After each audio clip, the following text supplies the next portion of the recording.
We're now entering the sanctuary of Zeus at Olympia, one of the most important sanctuaries for all the Greeks, which they shared in common with the world famous games, which of course we've recreated at the present time.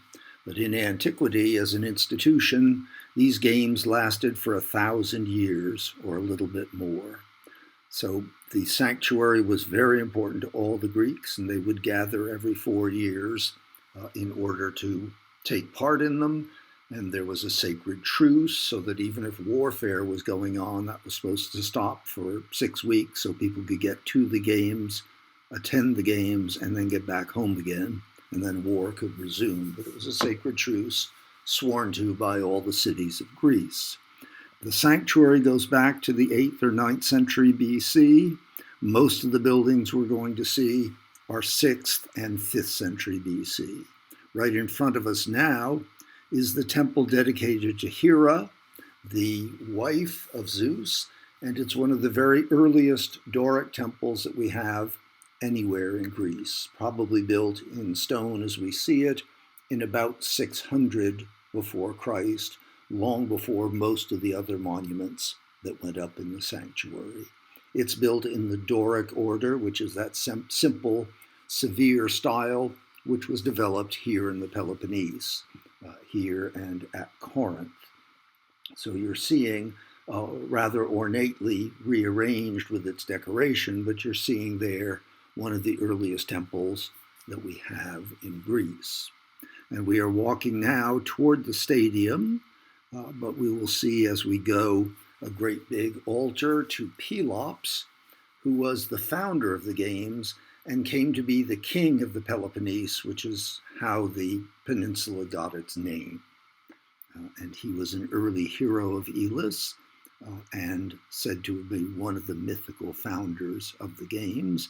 So he was worshipped throughout antiquity, and his altar is interesting because it's made up and built up mostly of the ashes, the burnt bones and the burnt wood that were used in the sacrifice. They would then mix it with water from the Alpheus River and make a sort of paste, which they would slap onto the altar, which you can see there in gray just to your left.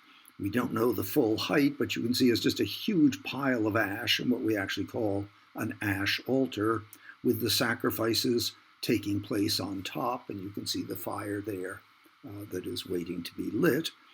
And that is one of the religious focal points, along with the sanctuary of Hera and the temple of Zeus, which we'll be seeing later. But this is the ash altar for Zeus, dedicated originally by Pelops, the king of the Peloponnese. And it's an integral part of the religious rites. It's thought the first games were a race with a torch to see who could be the first to light the fire on the altar. And so this is kind of the core of the sanctuary here. As we go over toward the stadium still, we're seeing a whole series of little buildings that look like small temples. You can see them in the background there. There are 11 of those, and those are actually treasuries. They're not temples. They're little buildings built in order to display the gifts that were given by that particular city-state, the one that built each building, and citizens of those cities. And there's 11 of them up here, most of them from Western Greece, from what we call Western Greece. It's actually southern Italy and the island of Sicily as we know it today. And it shows us more of them from the Western area than from Greece proper. It tells us the strong influence that Olympia had over all Greek people across the Mediterranean with these Western dedications. You see in front of it on the terrace where the young man is approaching a series of bronze statues of Zeus. And these are described for us by Pausanias, the traveler who came to Olympia in about 160 after Christ. And they're famous because each one of these was paid for by a fine that was levied against an athlete who cheated. And they are meant to discourage athletes from cheating because they were very expensive, and they have an inscription down below which immortalizes you, but for the wrong reason, telling you which athlete had to pay for this statue because he was a cheater. And we're just about to approach the stadium. And so as the athletes parade in, they are reminded to play fairly. Otherwise, they're going to find themselves paying for another one of those statues of Zeus. You can see the terrace of the treasuries continuing along. And we're about to come now into the stadium, which in antiquity was approached through a long tunnel, pretty much where you see this stone pathway now, that separated the sanctuary from the stadium. And this is one of the first stadia that we have in Greece. The games began here in 776 BC, about 200 years before there were any other known athletic games in Greece. The stadium was very simple. The running track, which has to be about 200 yards long, and there's the starting line that we're approaching now. And then you run down the other end on just packed gravel for 200 meters. That's the simple race. That's called the stadion, or the one-stayed race, which is 600 ancient feet. And that is the standard measurement of all Greek stadia. But what makes it interesting is every city-state is so independent, even their foot lengths don't agree, so that you may have an 11-inch foot in one city and a 13-inch foot in another one. And the track at Olympia was laid out by Heracles, who was very big, and he had big feet. So this is 600 of his feet is the longest running track in the ancient world here at Olympia. There was not so much architectural embellishment in antiquity. The spectators just stood on slopes of grassy slopes of earth, and they just all crowded in there in their thousands, but they didn't have any seats, and there was no architectural adornment to the stadium, which there is in later times all over the Greek world. But this is the simplest stadium and the earliest and the most revered of all the athletic facilities of Greece. And in the background, you can see our next goal, which is the big Doric temple of Zeus. We're going back out under what would have been a tunnel in antiquity, leading from the stadium back into the sanctuary. And there you see in the background the large Doric temple of Zeus, built about 470, 450 BC by a local architect. It's of, again, the Doric order, but it's appreciably later, more than a century later, than the Hera temple, though the Doric order is so conservative that you have to be something of a specialist to be able to tell they all look alike until you really study them in depth. But here, there was sculpture on the outside, as you can see, and that has survived. This site was excavated by the German Archaeological School starting in the 1870s, and they found a lot of the sculptural adornment of this temple lying on the ground right in front of the two ends, and the triangular pedimental ends. And they showed scenes of Greek mythology. At this east end, they show Pelops getting ready for the chariot race with Oenomaus in order to win in marriage his daughter Hippodrome and his kingdom, which was the Peloponnese. This is a rendition. It's not, in the original would not have been of bronze as shown here, and the composition is a little different, but it gives you an idea that mythology of these sites was an appropriate theme for the temples that were built. And this one here is a specifically Olympic theme of Pelops about to conquer Oenomaus and become king of the Peloponnese. When you go inside, it used to be thought that many of these big temples were open to the sky. I'm not sure we still believe that, at least on one as small as this one. So we may want to put a roof all the way over. The superimposed columns are real. They were there. Again, they're lying on the ground. But the keystone, of course, is the great statue of Olympian Zeus, seated on a throne of very large scale and made of gold and ivory.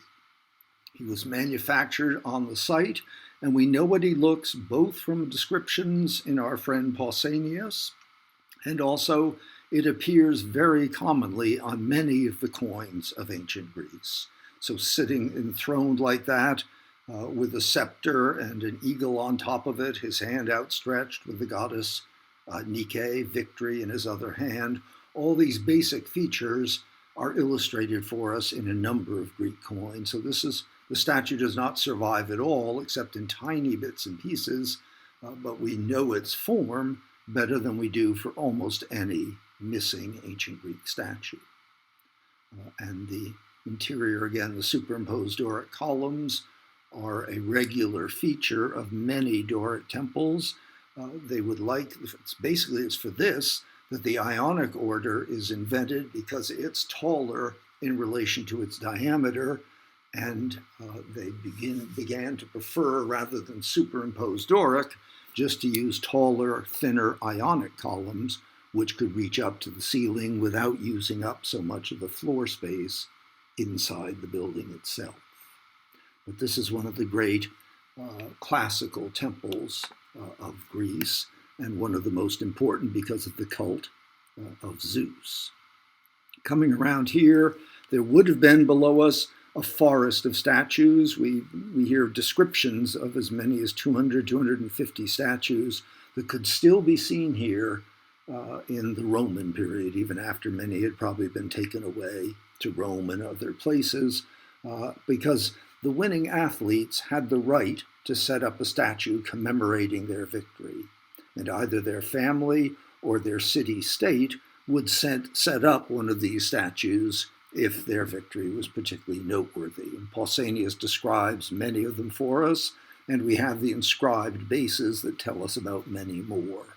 So around, between the buildings, you should imagine a forest of statues, the exact appearance and location of which is not always certain. But we're going down here toward the southeast corner, where there's another important athletic facility, and that is one that doesn't survive in most places because they're so big, and that's true here at Olympia as well, but that is the Hippodrome, the horse racing track. And we know where it is because of Pausanias' description, but mostly it's been washed away by the Alpheus River, which runs right next to the sanctuary. But from his description and from a handful of these, like the Circus Maximus in Rome, we know what they looked like. And these are just for horse racing, and particularly the most popular sport of all, the chariot racing, because that is like NASCAR today. It is rich, it is fast, and it is dangerous. And it was the most popular sport in antiquity, and the one that lasted the longest. The other sports all stopped in around 400 AD when Olympia was basically shut down, but horse racing in Constantinople continued until 800 AD, or chariot racing, I should say. You see the central spine there, a fairly modest one. If you've ever seen the movie Ben-Hur, then you've seen a magnificent and correct recreation of an ancient chariot race, and it was the most thrilling, without question, of all the sports available to the Greeks. And this very large stadium area, mostly made up of the running track itself, is attested but rarely survives at various sites in the Greek world.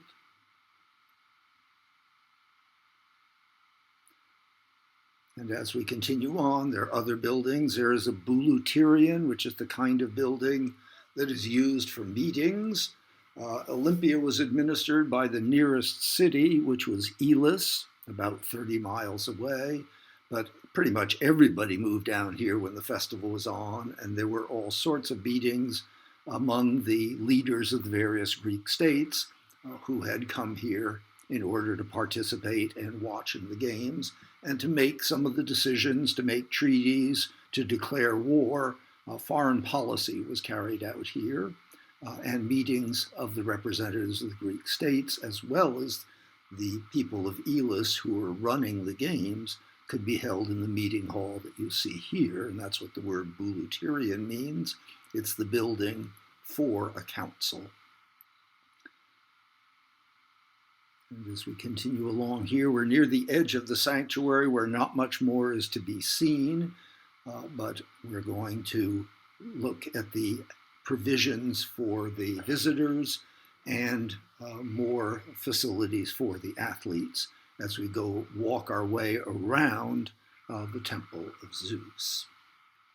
Over here on the left is just one of the monumental entrances or gateways into the sanctuary. And out there, facing out, it faces out toward the Alpheus River, which is along which many people camped when the games were taking place. But this represents the limits of the sanctuary here. We're inside the sanctuary now. If we were to go out that way, we would be out next to the Alpheus River. There behind now you can see the Zeus temple. And this is the visitors' first, it's different from today. This is the visitors' first view of the sanctuary because they came in at this side rather than the one that we used. But if we continue down here to the corner, we will see the building that housed the more important visitors to the games. This is a building called the Leonidean because a man called Leonidas built it.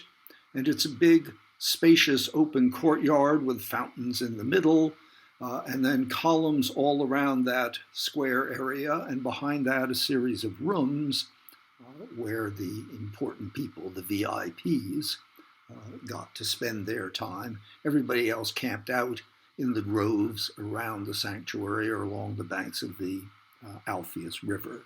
But now we're inside the Leonidean, which was essentially the luxury hotel for the important people attending the games.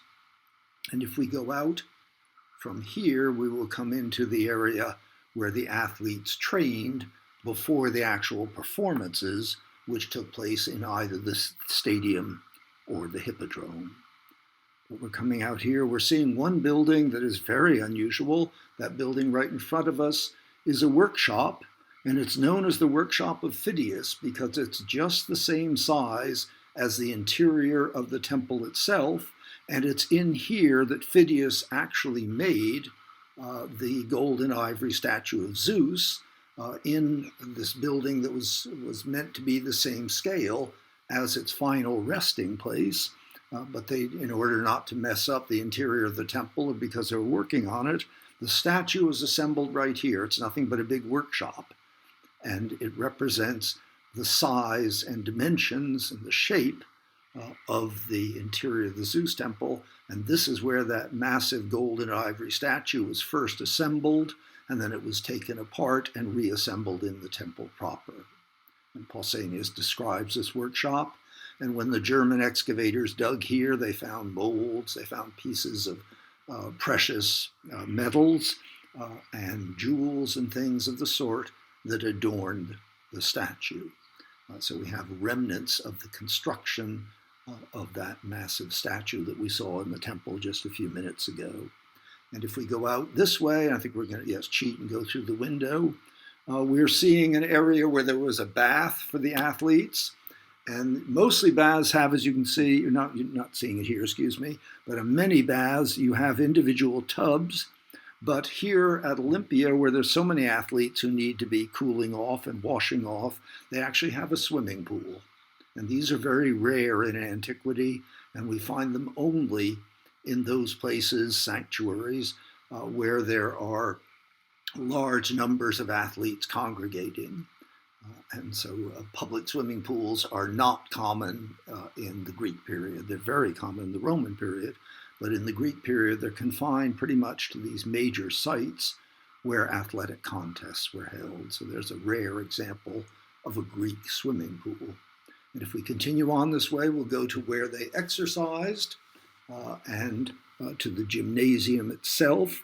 Gymnasium, of course, comes from the Greek word gymnos, and one of the characteristic cultural features of the Greeks, as far as all other people were concerned, is the fact that they exercised and competed in the nude. So a gymnasium means the place where you take off your clothes before you actually exercise. And every Greek city had several gymnasia. They're also the equivalent of the modern high school. This is where you put teenagers and taught them things, both physical things, things useful in terms of warfare or athletics, but also this is where they learned to read and write. They learned about philosophy and science. So every Greek city had several gymnasia to train its young people. And here at Olympia, there you see the standard form. It's a great open square area surrounded by colonnades which provide shade.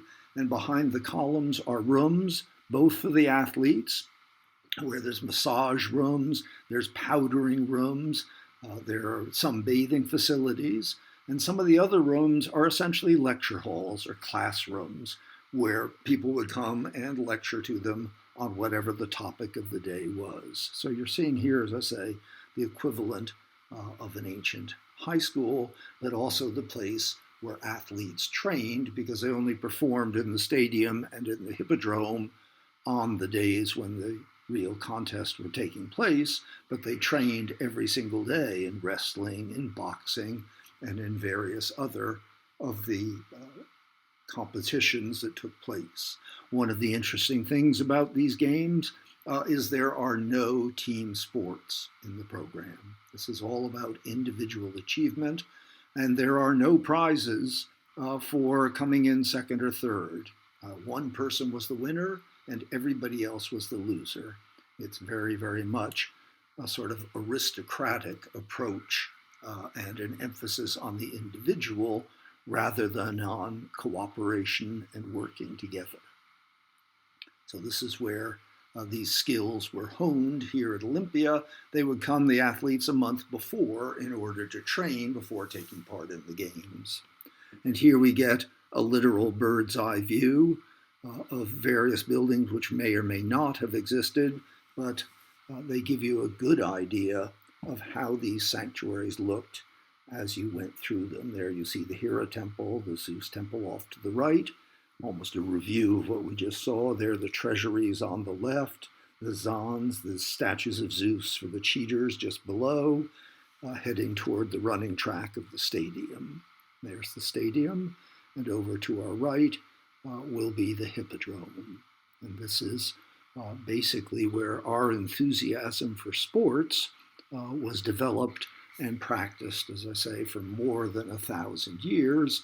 And it's a center of Greek identity because Greeks from all over the Eastern Mediterranean came here every 4 years in order to compete, in order to do business deals, in order to marry off their sons and daughters with other Greeks who lived so far away that you wouldn't see them in the intervening 4 years. So this was a time for the Greeks to enjoy their common cultural elements.